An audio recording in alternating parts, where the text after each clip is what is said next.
Good evening everyone. Silipin lang natin yung ating mga alaga ngayong gabi. So parang uulan na. So yun.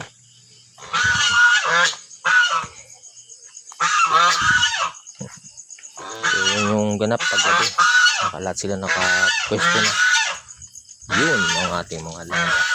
Kailangan na natin gumawa talaga ng dampuan. Kasi doon sila dumadaan po. The rest nandun sa lalim.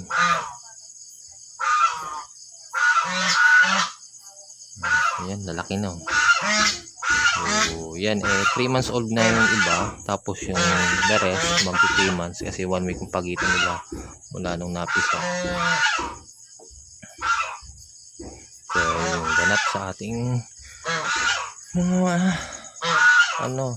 Rhode Island White Cross White Leghorn. Tapos yung dalawa na pula, yan yung short type na Rhode Island Red.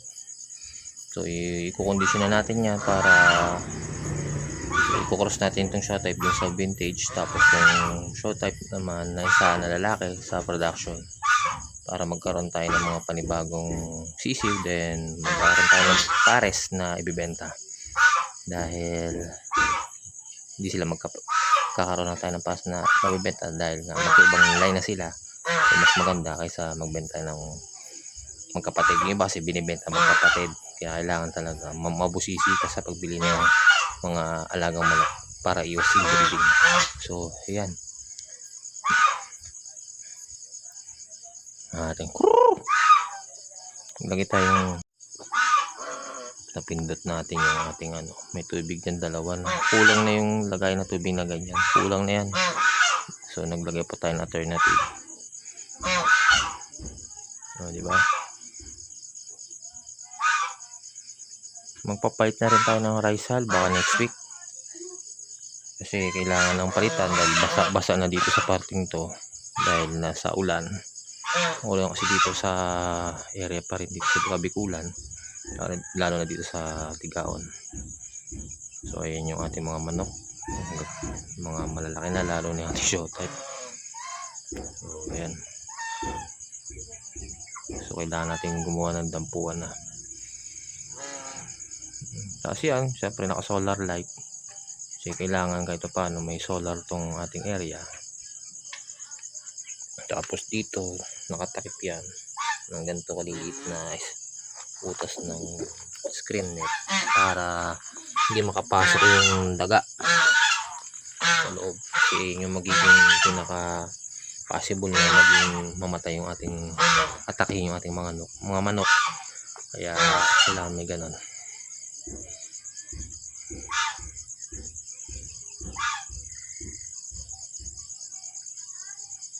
So yun lang.